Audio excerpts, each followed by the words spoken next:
Measles is a highly contagious and preventable viral illness that has been declared eradicated in the United States but has since made a resurgence in 2014. There is a measles outbreak in Rockland County, Westchester County, and several neighborhoods in Brooklyn. The city and state departments of health do not feel that the outbreak is yet controlled. They are reporting cases without a clear link to known outbreak geographic areas, as well as cases in adults who have been fully immunized. Thus, any patient with symptoms of measles is considered a potential case, regardless of prior vaccine history or IgG results.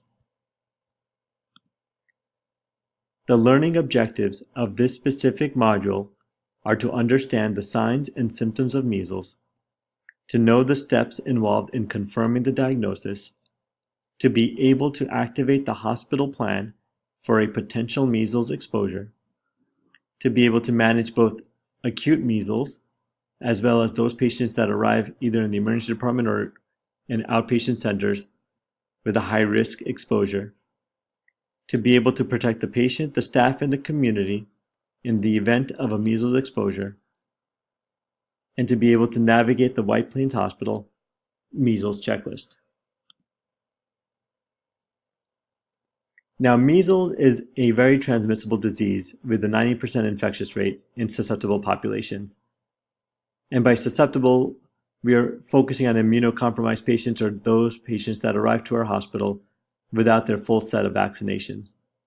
Now, the CDC recommends all children get 2 doses of the measles, mumps, and rubella vaccine, starting with the first dose at 12 through 15 months and the second dose at 4 through 6 years of age. Now, children can receive their second dose earlier as long as it is at least 28 days after their first dose. Now, 1 dose of the MMR vaccine is 93% effective against measles, while 2 doses of the MMR is 97% effective. Measles classically presents with a high fever, often greater than 104, and is generally 4 to 7 days in duration. After the incubation period, which is usually 1 to 2 weeks, a prodrome phase begins that includes the classic triad of the 3 C's: the cough, the coryza, and the conjunctivitis. Patients may also report malaise, anorexia, diarrhea, and myalgias. Now, there are 4 stages of measles. There's the incubation period, in which the patient is often asymptomatic. This is followed by the prodrome, and this is typically where you get the 3 C's. And towards the end of this phase is when you will start seeing the famed Koplik spots, which are pathognomonic for measles, as no other syndrome causes this. When you see the Koplik spots, that usually indicates that the rash will develop within 48 hours. And once the rash develops, the Koplik spots usually go away within 48 hours of the rash development. When the rash develops, that's the 3rd phase, which is the exanthem, and this is followed by the recovery phase. Now, the rash erupts 2 weeks after exposure and is usually 2 to 4 days after the onset of symptoms. The measles rash begins in the face and progresses to the torso and extremities. It's erythematous macule and papules that coalesce into patches and plaques within 48 hours. Those that are severely immunocompromised may not develop a rash. There's also the conjunctivitis that develops. This is during the prodrome phase, and this is often with non-purulent discharge. And here's an image of Koplik spots, which are pathognomonic for measles, and they usually present within 1 to 2 days before the rash and last 3 to 5 days. They look like small grains of sand at the buccal mucosa opposite the second molars. They could be whitish, grayish, or bluish.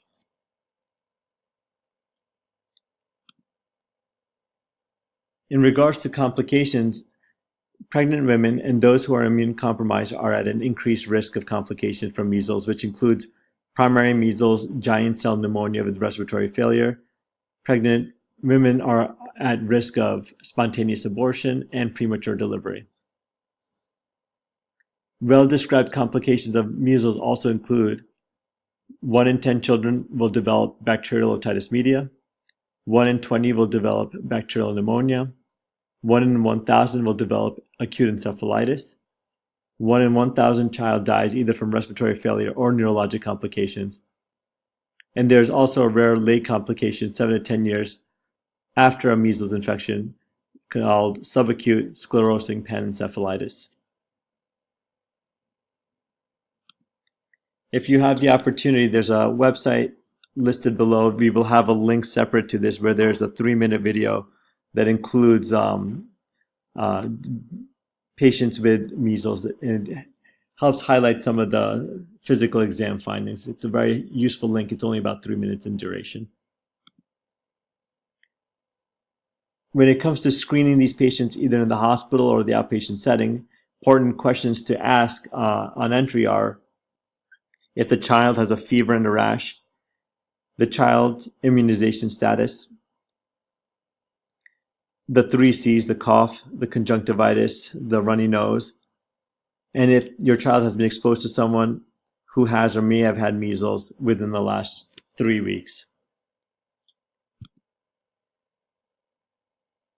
In regards to activating our hospital plan for a measles exposure, once you have identified an individual as a potential high-risk measles case, it's important that you put a mask on that patient and isolate that patient into a negative pressure room. While transporting that patient, it's important to clear those hallways. On the intranet, we will have all the appropriate documentation available for you just to help you streamline this process, which will include the measles checklist as well as contact information for the Westchester County Department of Health. Since this is also a public health issue, it's important that you assess the home situation for this patient, as most of these patients will likely go home for self-quarantine, the immunization status of those at home, and if anybody at that house has an immunocompromised status, and this will be done in conjunction with the Westchester County Department of Health. If you call the hospital's main operator or the emergency department, they will be able to put you in touch with the White Plains Hospital Measles Support Representative, who will be available 24 hours a day, 7 days a week, and we will have a dedicated phone line for that representative. They can help you as a liaison navigate the process of what to do with these patients when they come into the hospital or in your outpatient center. In addition to this, now measles is airborne and it's highly infectious. So anybody that may have potentially been exposed, whether this patient's in the hospital or the outpatient center, needs to be identified, and you need to fill out a exposure list template that will also be available on the intranet. When it comes to confirming the diagnosis, you'll call the Westchester County Department of Health. On the intranet, we will have an infectious disease requisition form, as well as a suspected measles information form. It's important that you fill out these 2 tests, and the Department of Health will notify you in regards to what test to order. It'll be both 2 tests, a nasopharyngeal swab and serum testing. In order to order this test, it'll be under microbiology's miscellaneous test, and you'll need to indicate suspected measles case. It's important that you also call the microbiology lab and indicate to them what test you are ordering to notify them in advance. You'll place all the specimens in a biohazard transport bag and hand deliver it to the microbiology lab. Here's a flow chart in regards to what to do when a patient with acute measles or someone with a measles exposure comes into your hospital setting or outpatient office. So once you identify that individual, if they're actively symptomatic, you will isolate that patient as we discussed. Ideally, you will need to put them in an isolation room with negative pressure. All healthcare providers entering the room will wear personal protective equipment and an N95 mask, and you'll obtain nasopharyngeal swabs and serum testing. You will also notify the hospital representative and the local health department, the Westchester County Department of Health.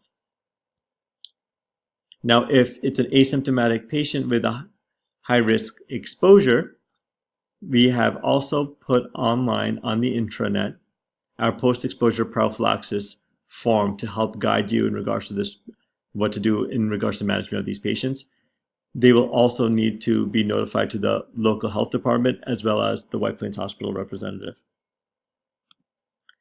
This is the post-exposure prophylaxis form that'll be available for you on the internet, and it is a guide on how to manage patients in regards to their ages and immune status towards the MMR vaccine who arrive with a high-risk exposure. These are for asymptomatic individuals. It also includes patients who are pregnant or immunocompromised. As discussed earlier, measles is transmitted by airborne route, and it can be contracted for up to 2 hours from the air or surfaces in the room. In addition to standard precautions, all practitioners must wear personal protective equipment and an N95 mask.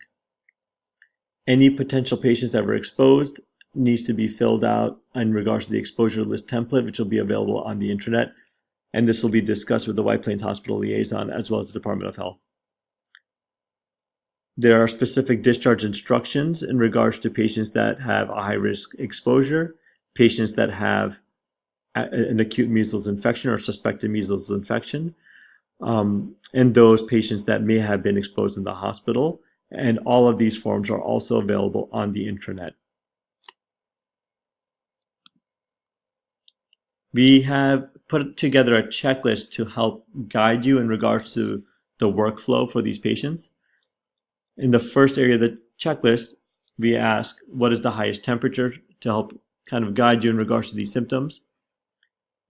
Does the rash have any of the following characteristics? And we explain the rash on the side. It's a maculopapular rash. It becomes confluent. It starts in the hairline, in the face, and spreads down the body. Was it preceded by the prodrome? Did the fever overlap the rash? Did it start on the head and the face? We had the prodrome symptoms of the cough, the runny nose, and the conjunctivitis. We ask about the immunization status, any exposure to a known measles case, or high-risk exposure in the last 21 days.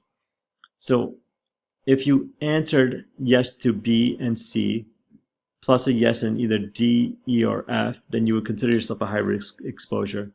However, having said that, given the cases in Westchester County and the fact that the rash develops later, if you have a patient with cough, coryza, conjunctivitis, underimmunized or immunocompromised with a high-risk exposure, you may consider going down the measles pathway.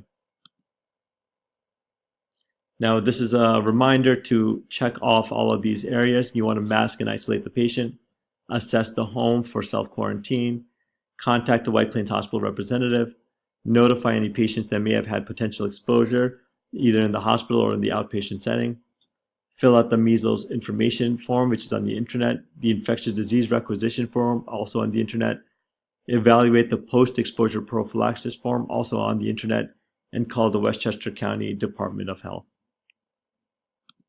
Should you have any questions, you could reach out to Songi. Her number is 681-1148, or contact her at the email address below. There's plenty of resources available on the CDC, and there's a great website where you'll be able to evaluate some of the images or videos of patients that have active measles to help refresh some of your memory.